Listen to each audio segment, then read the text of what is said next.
नमस्कार, आभार, अभिनंदन, स्वागत आप सभी का सवा लाख टके में सवाल कई हैं। सवाल सबसे पहला ये कि एक एक करके जिस तरीके से निफ्टी तमाम बाधाएं पार कर रहा है, पहले 23,800 फिर 24,100, अब निफ्टी के लिए अगली बाधा क्या है?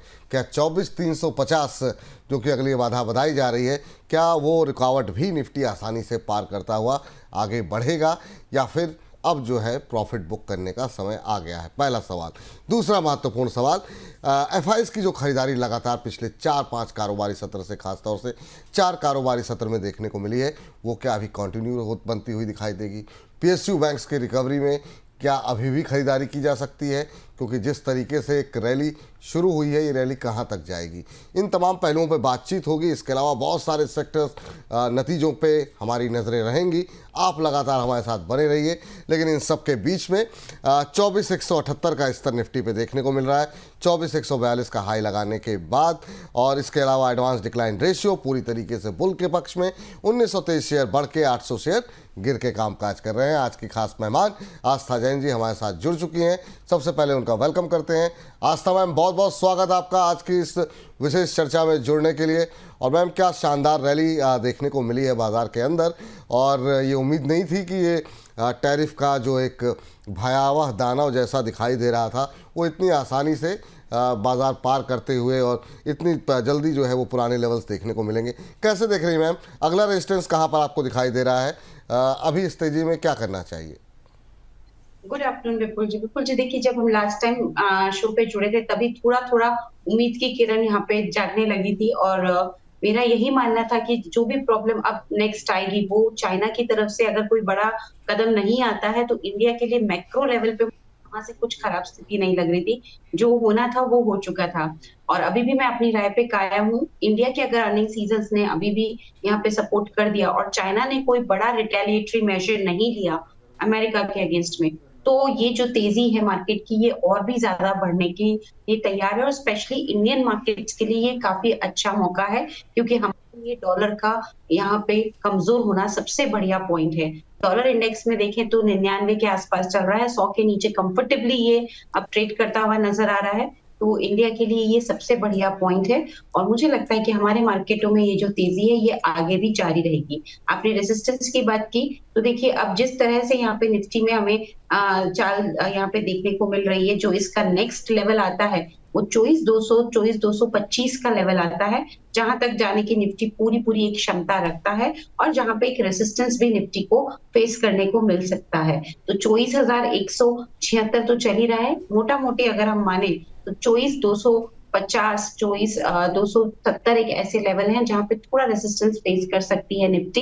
इनफैक्ट आज का हाई भी 240-41 का था। तो अब इन स्तरों पे करना क्या है, मेरे हिसाब से अब जो बढ़िया तेजी करनी है वो 24,245 के लेवल को तोड़ दे निफ्टी, आधा घंटे तक उसके ऊपर ट्रेड करता रहे, तो फिर बाइंग में एक बार वापस एंटर कर सकते हैं, क्योंकि एक बड़ा रेसिस्टेंस वहां पे हमें देखने को मिल रहा है।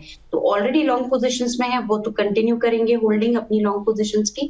नई पोजीशंस लेनी है तो 24,245 के स्तर को थोड़ा ध्यान रखिए। आधे घंटे तक निफ्टी उसके ऊपर टिक के ट्रेड करता रहता है तो फिर वहां पे एक नई पोजीशन भी बनाई जा सकती है। अगला लक्ष्य निफ्टी के लिए 24,300 से 325 का रहेगा।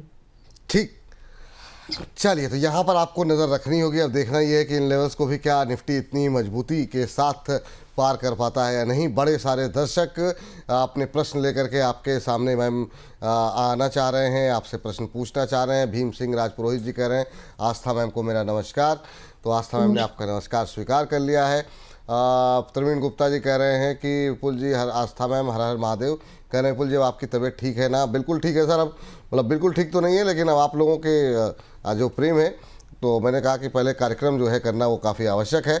और इसके अलावा रवि दुबे जी कह रहे हैं कि आस्था मैम ने हुडको का टारगेट 240 दिया था और अभी अच्छा भाव आने को देखने को मिल रहा है। क्या अभी मुझे होल्ड करना चाहिए या फिर सेल करना चाहिए? प्लीज़ आस्था मैम से पूछ के बता दीजिए। तो मैम अभी जो है हुडको का भाव जो है वो 240 पर ही आ गया है। 2% की आज की तेज़ी। इन्होंने ये नहीं बताया तमाम चीज़ों के बीच में इन्होंने किस भाव पे लिया हुआ है। तो इनको क्या सजेशन रहेगा? मान के चलते हैं कि नीचे के लेवल पे ही होगा, लेकिन रवि जी अपना खरीद का भाव भी बता देते तो ज़्यादा बेहतर रहता। अभी मैम 2% की तेज़ी, अच्छी तेज़ी देखने को मिल रही है। क्या यहाँ पर प्रॉफिट बुक करें या कोई ट्रेलिंग स्टॉप लॉस दे करके अभी पोजीशन को होल्ड करना सही रहेगा? एक महीने में 14-15% की रैली यहाँ पर आ चुकी है।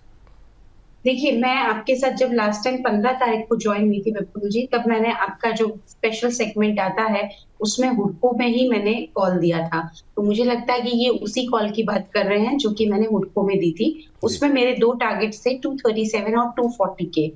और वो दोनों टारगेट्स आज हिट हो गए हैं। दोनों टारगेट्स अचीव हो गए हैं और शायद इसीलिए वो इस पे राय माँगना चाह रहे हैं कि अब आगे की क्या रणनीति हो। तो देखिए, हुडको यहाँ पे अभी भी अच्छा लग रहा है, लेकिन 240 के स्तर पे, क्योंकि आज का हाई 243 का है, तो 240 पे अभी जो चल रहा है, थोड़ा-सा प्रॉफिट बुक कर लीजिए। बाकी ये काउंटर अभी भी अच्छी तेज़ी में है और अब इसमें जो नेक्स्ट लेवल तैयार हो रहे हैं, वो 250 से लेके 260 के हो रहे हैं। तो कुछ मुनाफा वसूली ज़रूर करें। आपने जो भी पोज़ीशन मेरे कहने पे इसी शो में जो सेगमेंट है, यही है, सही है, जहाँ तक मुझे ध्यान आता है। शायद वही सेगमेंट पे मैंने हुडको पे कॉल दिया था। ठीक। चलिए इस बीच चलते हैं, और भी हमारे दर्शक हैं हुडको पे जानना चाह रहे हैं। उम्मीद है कि जो है आप सभी को जो है वो हुडको पे राय मिल गई होगी। इस बीच बहुत सुमन जी हैं और भी लोग हैं जो तबीयत के बारे में पूछ रहे हैं। थैंक यू सर, आप लोग इतने कंसर्न हैं। तबीयत ठीक है सर, तभी जो है आप लोगों का प्रेम है कि जो है सब कुछ स्वस्थ है मामला। मनप्रीत जी का प्रश्न लेते हैं और इनकी खरीद जो है वो नाल्को को लेकर के है। 190 पे ख़रीदा हुआ है और जानना चाह रहे हैं कि अभी क्या करना चाहिए।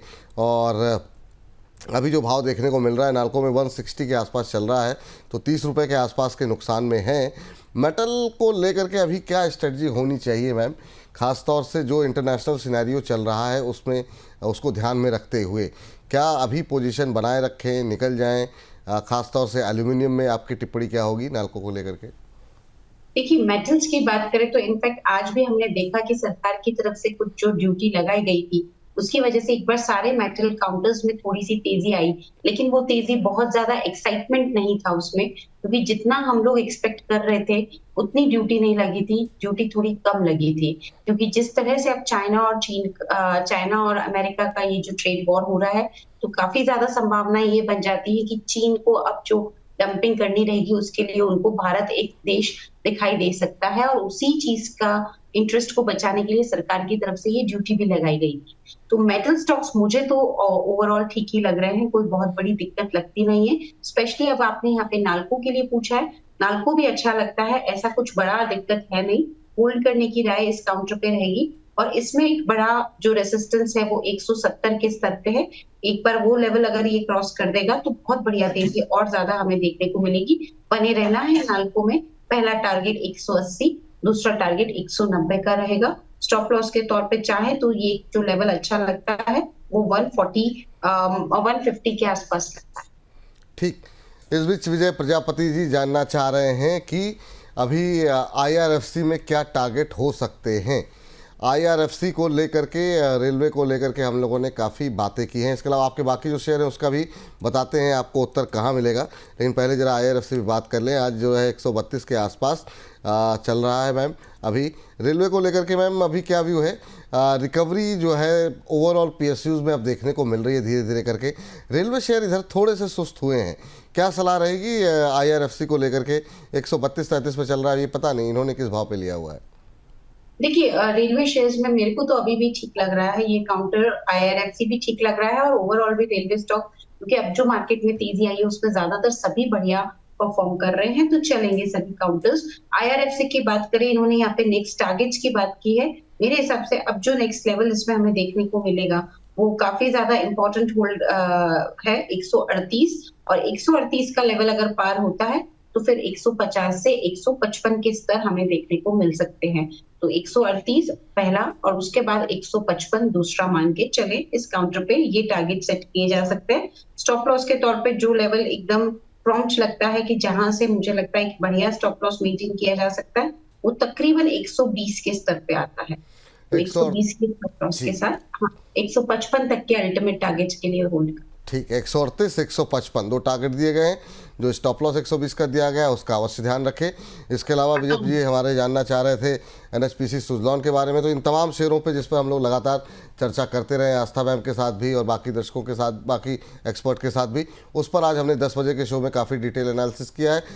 दोपहर 2:30 बजे, जी हाँ, दोपहर 2:30 बजे आप हमारी खास पेशकश जो है वो देख सकते हैं, जिसमें कि सुज़लॉन, वोडाफोन आइडिया के अलावा भी एनएचपीसी पे अगर आप जानना चाह रहे हैं, साथ ही साथ IndusInd bank, Canara bank, GMR airport, SJVN, NBCC, इन तमाम शेयरों को लेकर के काफ़ी डिटेल एनालिसिस हम लोगों ने बातचीत की है आज 10 बजे के शो में। इसका चंक, इसका एक हिस्सा हम अपलोड कर रहे हैं 2:30 बजे। जैसे कार्यक्रम समाप्त होगा तो सुज़लॉन में अभी कितनी तेज़ी बाकी है, खासतौर से कल की तेज़ी के बाद, और वोडाफोन आइडिया में अब क्या करना चाहिए, 8 रुपये के आसपास पहुँच गया है, तो उस पर आप हमारी खास पेशकश 2:30 बजे देख सकते हैं। तेज़ी अभी बाकी है। चलिए, इस बीच हमारे दर्शक आदर्श पांडे जी हैं, जो कि कैनरा बैंक के बारे में जानना चाह रहे हैं। हालांकि इस पर भी, कैनरा बैंक पे भी हमारा 2:30 बजे के कार्यक्रम में आपको उत्तर मिलेगा, लेकिन फिर भी 100 रुपये की धनराशि आपने भेजी तो आपके दोनों प्रश्नों पे बातचीत कर लेते हैं। मैम, इन्होंने 95.8 पे ले रखा है। आज शानदार रैली, अब 102 के आसपास पहुँचता हुआ कैनरा बैंक का शेयर, 2.25% की तेज़ी, और इसको 100 रुपये से सस्ते शेयर में कई बार हमने डिस्कस किया, और अब रैली जो है ये 100 के पार हो चुकी है। क्या इमीडिएट टारगेट यहाँ पर निकल के आ रहे हैं, और इन्होंने जो 95 के आसपास खरीदा हुआ है, इनके लिए क्या सलाह रहेगी आपकी? देखिए, अच्छा लग रहा है। अभी तो सारे बैंक में तेजी है, चाहे पब्लिक हो चाहे प्राइवेट बैंक हो। इंटरेस्ट रेट कट का जो सिनेरियो है वो सभी के लिए फायदेमंद है, और उस पे जो दिग्गज बैंकों की तरफ से नतीजे आए उन्होंने भी यहाँ पे काफी ज्यादा मजबूत सहारा दिया है। मैं कैनरा बैंक की बात करूं, मुझे लगता है ये काउंटर और भी ज्यादा अभी तेजी की तरफ जा सकता है।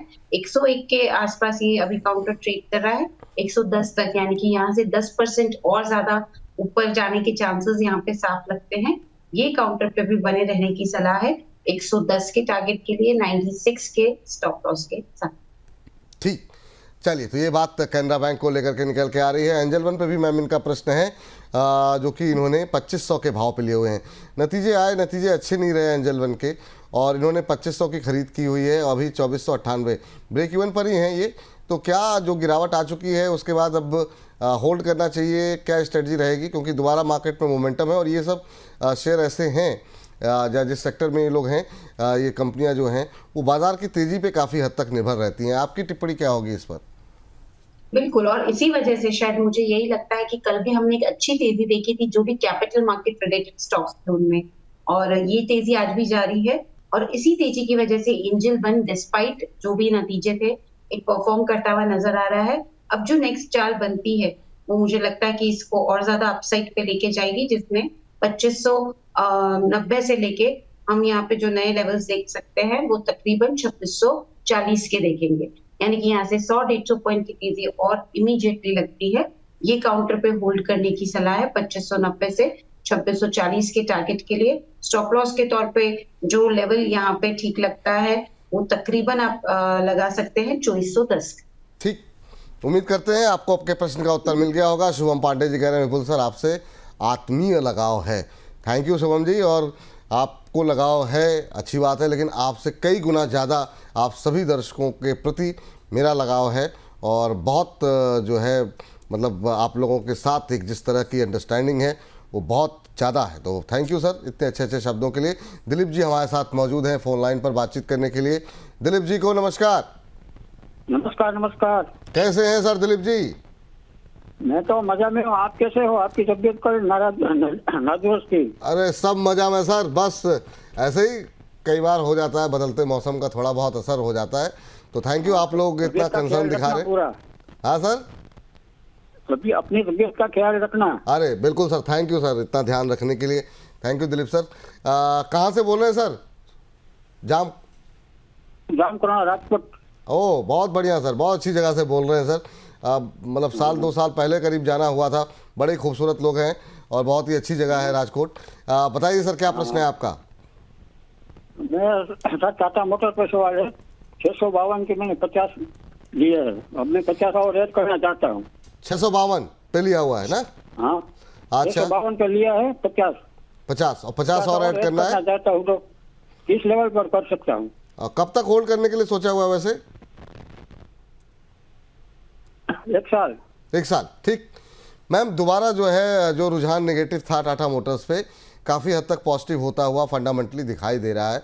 बहुत लोगों को लग रहा है कि जो डर था, चाहे वो JLR के को लेकर के हो, टैरिफ की बात को लेकर के, या फिर EV को लेकर के कि अब आ जाएंगे मस्क साहब तो फिर क्या होगा, वो काफ़ी हद तक दूर हुआ है। तो क्या अभी 50 शेयर जो इन्हें खरीदने हैं वो अभी खरीद सकते हैं या नीचे आने का वेट करें? मेरे हिसाब से अभी भी ले सकते हैं। 680 चार्ट पे साफ साफ नजर आता है कि वहां तक जाने के पूरे पूरे चांसेस हैं। तो 680 पहला टारगेट, दूसरा टारगेट 720। तो मेरे को लगता है कि बिल्कुल इसमें खरीदारी की जा सकती है। इन स्तरों पे भी 633 के आसपास चल रहा है। अगर खरीदारी करेंगे तो स्टॉप लॉस के साथ करेंगे जो 580 के लेवल पे आती है। 580 का स्टॉप लॉस, 680 का पहला लक्ष्य, 720 का दूसरा लक्ष्य। ठीक सर, चलिए इस बीच अगले दर्शक के पास चलते हैं और अगले प्रश्न पर बातचीत करते हैं। अगला प्रश्न जो हमें भेजा गया है वो मनप्रीत सिंह जी ने भेजा हुआ है और ये बजाज हाउसिंग फाइनेंस के बारे में जानना चाह रहे हैं, जो कि इन्होंने 140 पे ख़रीद करके बैठे हुए हैं बजाज हाउसिंग फाइनेंस को। और इस पर सवाल जब से इसकी लिस्टिंग हुई है तब से लगातार लोग पूछ रहे हैं। 131 के आसपास अभी चल रहा है मैम, और इनकी खरीद का जो भाव इन्होंने बताया है वो 140 का है। 9 रुपये के नुकसान पे हैं अभी ये। अभी क्या स्ट्रेटजी होनी चाहिए इनके लिए? क्या अभी होल्ड करना चाहिए? 6 महीने का व्यू है इनके लिए। देखिए बिल्कुल अभी जिस तरह से तेजी आई है, एनबीएफसीज काफी वेल प्लेस्ड है। क्यों है? क्योंकि इंटरेस्ट रेट कट सिनेरियो में सबसे ज्यादा फायदा कहाँ होता है?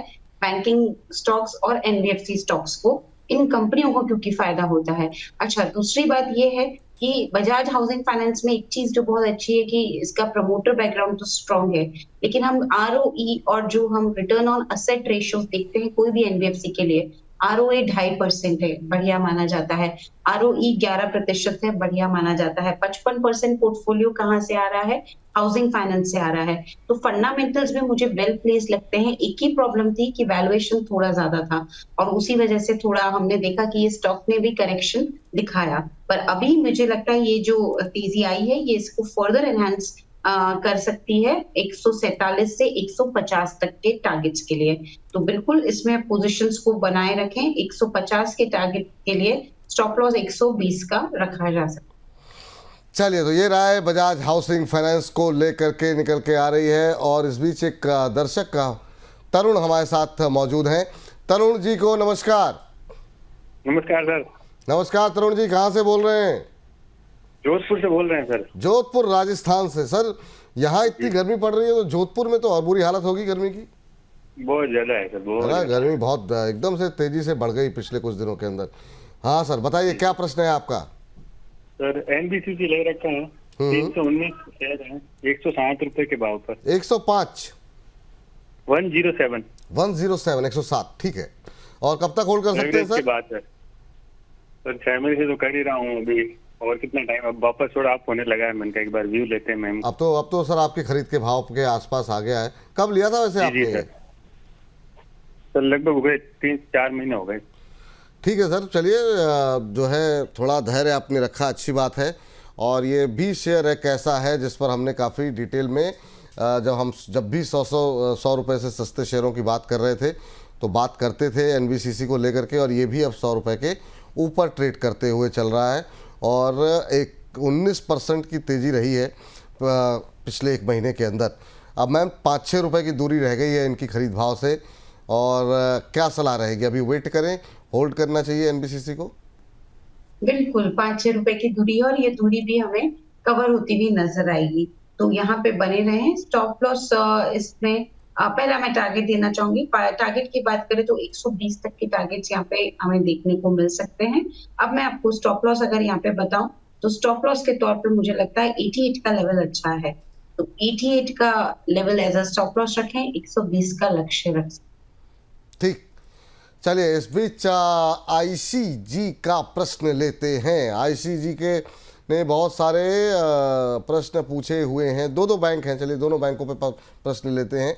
और इनका प्रश्न मैम, एक तो बैंक ऑफ बड़ौदा है 256 पे लेकर के बैठी हुई हैं, और जम्मू और कश्मीर बैंक भी इन्होंने लिया हुआ है 110 रुपये पे। तो पहले ज़रा पीएसयू बैंकों की जो रिकवरी है उस पे इनका प्रश्न है। बैंक ऑफ बड़ौदा पहले ज़रा बात कर लेते हैं, और बैंक ऑफ बड़ौदा में हम देख रहे हैं कि अभी 254 255 के आसपास ये शेयर ट्रेड करता हुआ। मैम क्या करना चाहिए? अभी इनकी खरीद का भाव 256 का है, तो क्या अभी वेट करना चाहिए? तो उसी भाव पे लिया हुआ है, ब्रेक इवन पर हैं। अभी इस रैली में कहाँ तक जाता दिखाई दे रहा है? 265 का पहला लक्ष्य और उसके बाद 275 का दूसरा लक्ष्य, वहां तक जाने की पूरी तैयारी लगती है इस काउंटर की। बैंक ऑफ बड़ौदा बने रहना चाहिए 265 से 275 के लक्ष्य के लिए। स्टॉप लॉस के तौर पे जो लेवल ठीक लगता है पोजीशन पे, वो 240 का रहे। 624। चलिए, और मैम जम्मू कश्मीर बैंक भी एक बार एक नज़र डाल लेते हैं। 113 के आसपास आज ज़बरदस्त मूव है, 4-4.25% के आसपास की मजबूती जम्मू कश्मीर में बैंक में देखने को मिल रही है, और 113 के आसपास ट्रेड करता हुआ इन्होंने खरीदा हुआ है, वो खरीदा हुआ है 110 पे। 3-4 रुपये इनके बन रहे हैं, तो अभी क्या वेट करना चाहिए? क्या सलाह रहेगी आपकी? बिल्कुल वेट कर लीजिए, अभी तो इसमें तेजी आई है और वीकली चार्ट्स पे देखे तो बहुत बड़े कंसोलिडेशन के ब्रेकआउट्स अब हमें देखने को मिल रहे हैं। ये जो तेजी आई है, मुझे लगता है ये इसको फर्दर जो यहाँ से भी और अच्छी तेजी है वो 122 से लेके 130 तक इसको लेके जाएगी। तो अच्छी तेजी इसमें बनी हुई है। होल्ड कर ले पोजीशन पे 122 से 130 के लक्ष्य के लिए। स्टॉप लॉस के तौर पे जो ये लेवल अपनी पोजीशन पे रख सकते हैं वो 102 का रहेगा। ठीक। मैम एक दो बैंक आपसे और डिस्कस कर लेते हैं। हमारे साथ एक दर्शक हैं मोहम्मद असर साहब, उनसे बातचीत करेंगे जिस पे काफ़ी सवाल रहते हैं। और पीएसयू ओवरऑल आपके मिड कैप बैंकिंग को लेकर के व्यू क्या है? जैसे अब 28 रुपये का शेयर था काफ़ी दिन तक यूको बैंक, अब 31-32 के आसपास पहुंच रहा है। पीएनबी है अब 100 रुपये के ऊपर क्रॉस कर चुका है। ये वो शेयर है, काफ़ी पोजीशन। साउथ इंडियन बैंक है स्क्रीन पर आ गया 26-27 का। इन तीन पे पहले ज़रा बातचीत कर लेते हैं। सबसे पहले यूको बैंक से शुरू करते हैं। 31 के आसपास चल रहा है, कैसा लग रहा है मैम आपको? देखिए यूको बैंक अभी ठीक लग रहा है, 31 के आसपास चल रहा है। इन हाई प्रोबेबिलिटी एक बार 35 तक जाने की कोशिश कर सकता है ये काउंटर। तो यहाँ से 10-15% की तेजी और हमें देखने को मिल सकती है यूको बैंक में। तो इसमें बने रहने की सलाह है, खरीदारी की सलाह नहीं दे रही हूँ, सिर्फ बने रहने की सलाह है। और इसमें जो स्टॉप लॉस रखा जाएगा पोजीशन में वो तकरीबन रखा जाएगा 28 के जोन पे। ठीक, 28 का एक स्टॉप लॉस यूको बैंक पे रखने की सलाह दी गई है। पीएनबी में 104 के आसपास ट्रेड करता हुआ अभी यहाँ पे क्या फ्रेश बाइंग की कोई सलाह है क्या? 2% के आसपास की तेज़ी देखने को मिल रही है, 104 का लेवल है। आप चाहें तो पानी पी सकती है अगर खांसी आ रही हो तो, क्योंकि मौसम ऐसा हो गया इस समय कि वो मेरी भी हालत थोड़ी सी गड़बड़ी रह रही है। 104 के आसपास है मैम, क्या सलाह रहेगी आपकी? जी बिल्कुल, देखिए पीएनबी की बात करें तो ये काउंटर भी अच्छा तेजी में मेरे को लग रहा है। आराम से 106 मतलब 107 से लेके 111 तक जाएगा। 106 तो आ ही चुका ऑलमोस्ट, तो 111 तक इसमें टारगेट सेट किए जा सकते हैं और होल्ड किया जा सकता है पोजीशन में। स्टॉप लॉस 99 का रहेगा। ठीक। इसके अलावा साउथ इंडियन बैंक जो कि अब लंबे समय से 26, 27, 23, 24 ऐसे ही घूम रहा है, जिनके पास पोजीशन में हैं वो क्या करें, और क्या यहाँ पे भी कोई खरीदारी की गुंजाइश है क्या? जी साउथ इंडियन बैंक की बात करें तो ये काउंटर भी अच्छा लगता है। इसमें जो तेजी आई है वो आराम से इसको हम जिसे बोल सकते हैं कि 28 से लेके 30 तक ले जा सकती है। अच्छा तेजी में है ये काउंटर, 30 तक के अल्टीमेट टारगेट के लिए होल्ड करें। और नई खरीद की जहां तक बात की है, इसके बिजनेस अपडेट्स आए थे जो कि ठीक ठाक थे, बहुत अट्रैक्टिव नहीं थे जैसे कि एचडीएफसी बैंक के थे, उतने अट्रैक्टिव नहीं थे, पर ठीक ठाक बिजनेस अपडेट दिए थे, इसलिए नई तेजी गिरावट में ले और लिया हुआ है। तो 28 से 30 के टारगेट्स के लिए बने रहिए। स्टॉप लॉस कितने का लगाएंगे? मेरे हिसाब से इसमें जो स्टॉप लॉस बनता है वो तकरीबन 25 का बनता है। 25 का स्टॉप लॉस रख लीजिए, 28 से 30 के लक्ष्य रख लीजिए। 28 से 30 के लक्ष्य खिंचाइए। चलिए, तो ये बात यहाँ पर हो गई, और अब अरशद जी हमारे साथ जुड़े हुए हैं, उनको जरा उनसे बातचीत करते हैं। अरशद साहब नमस्कार, अस्सलाम वालेकुम। वालेकुम सलाम सर, खैरियत से हैं सर? सब खैरियत सर, आप लोगों की दुआएं हैं। बहुत अच्छा सर, काफ़ी जो है आपका प्रोग्राम मैं रोजाना सुनता हूं सर। टाइम नहीं मिलता है लाइव, लेकिन शाम को रोजाना सुनता हूं। बहुत खुशी होती है, आपके कॉल से बहुत हेल्प मिलता है। जी sir, thank you sir Arshad साहब, और आप लोग ऐसे ही हौसला बढ़ाते रहिए, यही है। थैंक यू सर, बहुत बहुत शुक्रिया। कहाँ पे आज क्या प्रश्न है सर आपका? प्रश्न ये था कि सर ये पेटीएम में मेरे पास 1 लाख रुपए रखा हुआ है, हाँ, तो ये पेटीएम में किस लेवल पे खरीद सकते हैं? अगर पेटीएम ही क्यों है लेना, तो कोई खास वजह? कोई खास वजह नहीं, अगर कोई अच्छा और इससे भी अच्छा कोई मिल जाए तो ठीक, बता सकते हैं आप लोग, तो उसमें लगा देंगे पैसे। चल उसके लिए तो अभी एक जैसे कार्यक्रम खत्म होता है, यही है, सही है, हमारा सेगमेंट रहता है, उसमें आपको बताएंगे। लेकिन एक रैली तो अच्छी आई है पेटीएम में, नो डाउट। एक महीने में 15, 16, 15.5% के आसपास चल चुका है ये शेयर। मैम, क्या फ्रेश बाइंग के लिए गुंजाइश है इसमें? 1 लाख रुपए इनके पास हैं, वो लगाना चाह रहे हैं, तो क्या पूरे पैसे पेटीएम में लगाएं, आधे लगाएं, लगाएं भी कि ना लगाएं? आपकी सलाह क्या रहेगी? देखिए, पूरे पैसे ना लगाएं, फ्रेश बाइंग करना चाहते हैं तो करें, लेकिन गिरावट पे करें और पूरे ना लगाएं। 1 लाख है तो 30,000 तक लगाएं, यानी कि 30% या 40% तक अलोकेट करें। ठीक है, अब कहाँ गिरावट पे लगाना है? 883 चल रहा है, मेरे हिसाब से गिरावट पे अगर ये 850 के स्तर पे मिलता है तो वहां पे खरीदारी कर लीजिए। और इसमें टारगेट अभी पहला तो 970 का रख देना है, 850 पे खरीदना है, 970 का टारगेट रखना है। और स्टॉप लॉस के तौर पे जो लेवल मुझे लगता है वो 790 का बढ़िया लगता है। ठीक मैम, चलिए अब मैम डिफेंस पे काफ़ी दिन हो गए, आपके साथ थोड़ी सी चर्चा कर लेते हैं फिर से। जो है इस समय क्या स्थिति देखने को मिल रही है, ख़ास तौर से पहले मझगांव से शुरुआत करना चाहेंगे। 27-2800 के आसपास है, हालांकि अब थोड़ा सा फोकस शिफ्ट हो गया है बैंक की तरफ बाकी जगहों पे, लेकिन जिनके पास है या फिर जो लोग अभी भी अपॉर्चुनिटी ढूंढ रहे हैं, क्या ये लेवल सही हैं या अभी थोड़ा वेट करना चाहिए? 2774 के आसपास जो है चल रहा है मझगांव अभी। आप कैसे देख रही हैं मझगांव को अभी? देखिए, इसका जब अभी ओएफएस आया था तब हमने एक नोट निकाला था जिसमें हमने रेकमेंड भी किया था कि लॉन्ग टर्म के लिए इसके ओएफएस में लगाना चाहिए।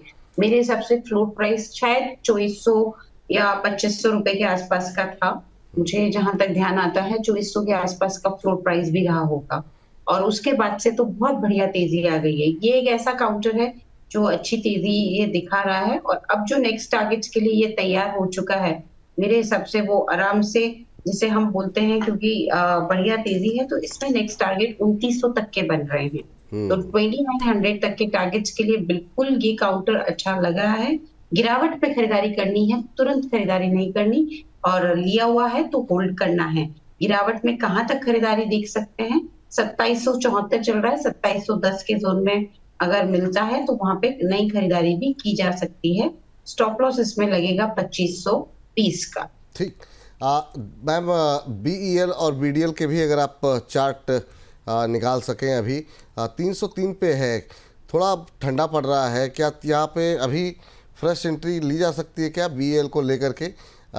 पिछले एक महीने में कोई खास रैली नहीं रही है, लेकिन अभी की करंट लेवल पे क्या करना चाहिए? देखिए, बीईएल में अब जो ये तेजी आई है ये इसे 320 तक ले जा सकती है, प्रॉपर चांसेस है।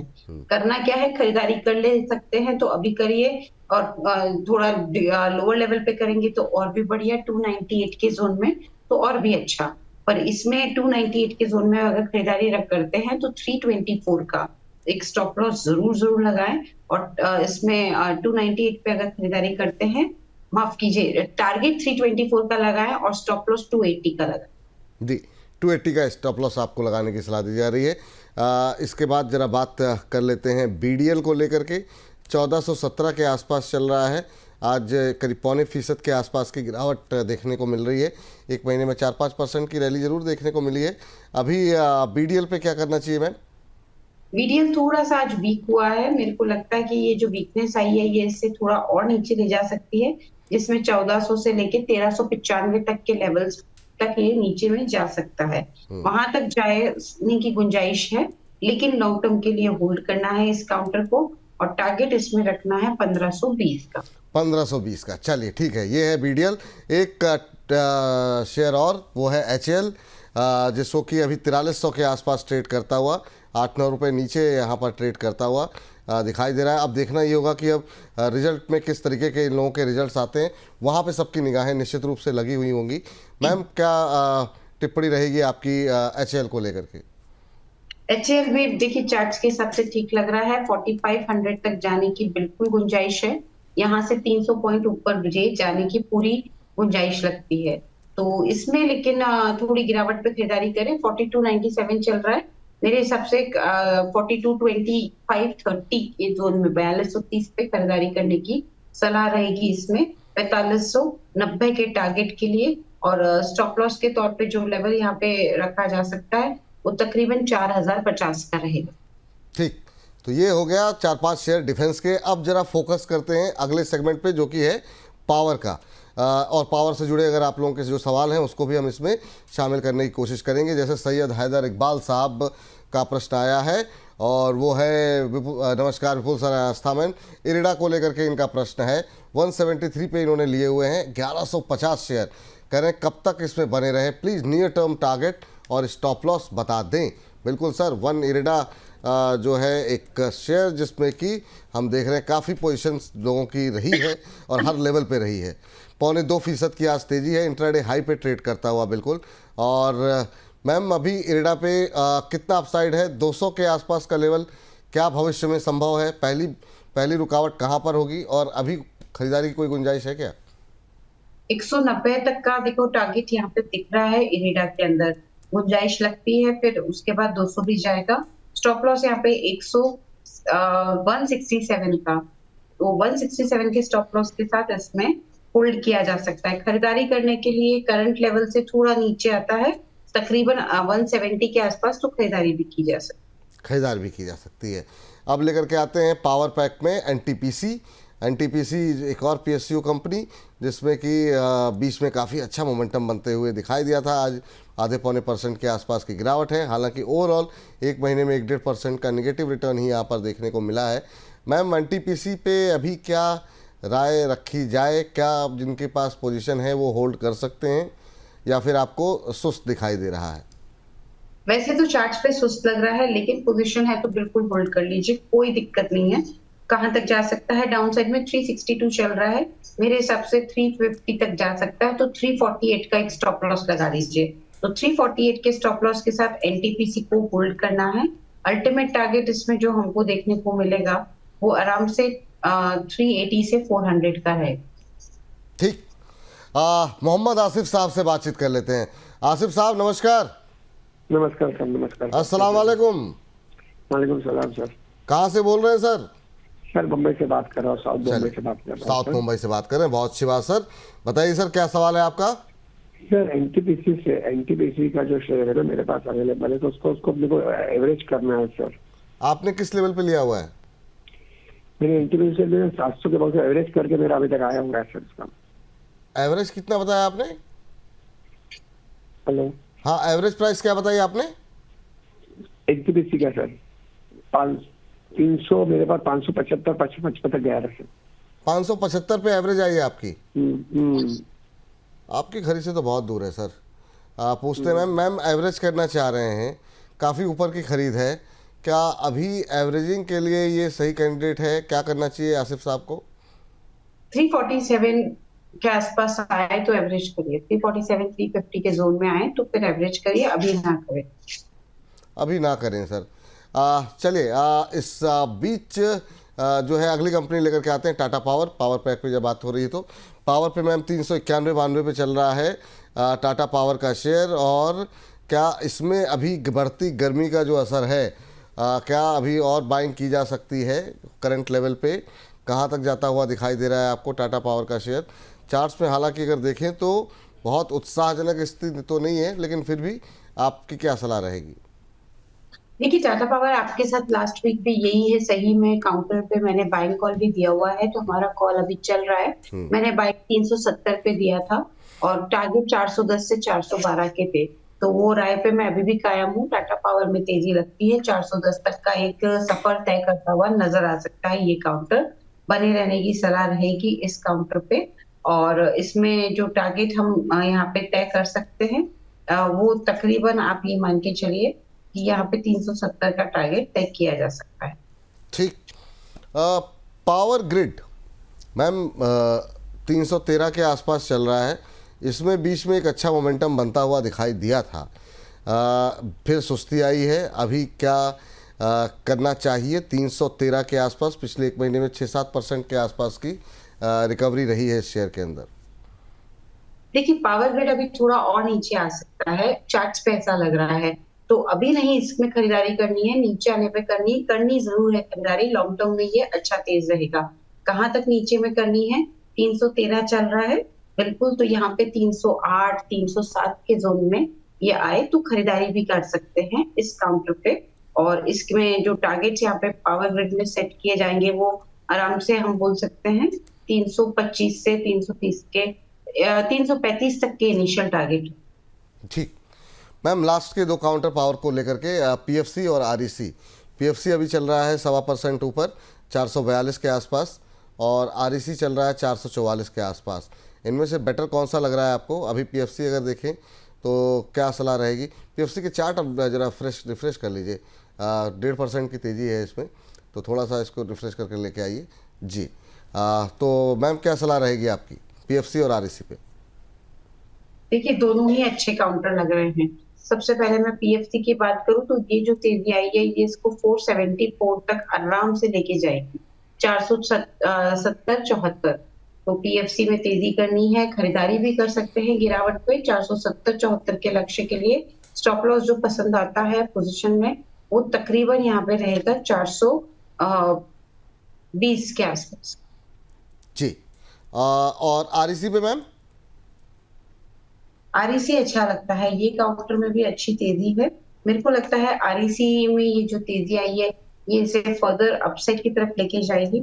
इसमें बाइंग भी की जा सकती है और बना भी रहा जा सकता है 470 से 475 के लक्ष्य के लिए, और स्टॉप लॉस के तौर पे 414 का लेवल रखा जाता है। ठीक, चलिए, तो ये बात यहाँ पर पावर स्टॉक्स को लेकर निकल के आ रही है। मानसी सिंह कह रही, good afternoon Vipul sir and Aastha ma'am, आप मुझे कुछ शॉर्ट टर्म स्टॉक्स रिकमेंड करिए प्लीज़।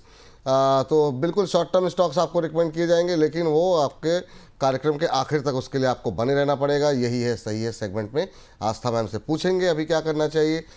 लेकिन इन सब के बीच में फ्रेश एंट्री करना चाह रही हैं गेल में। मैम गेल को ले करके अभी क्या सलाह रहेगी? क्या जो है इसमें अभी नई खरीदारी करने की कोई गुंजाइश है क्या? काफ़ी लोग फंडामेंटली काफ़ी बुलिश हैं इस पर, चार्ट्स क्या कह रहे हैं इस पर? देखिए बुलिश जो गेल में हो रहे हैं वो होना चाहिए, पर कब 197 के ऊपर का क्लोज दे दे तो फिर एक तेजी भी बन सकती है। अभी थोड़ा सा ऊपर नीचे करता रहेगा, नई एंट्री 197 के ऊपर करेंगे तो ज्यादा बेटर रिस्क रिवॉर्ड रेशियो बैठता है। तो 197 के ऊपर खरीदना है।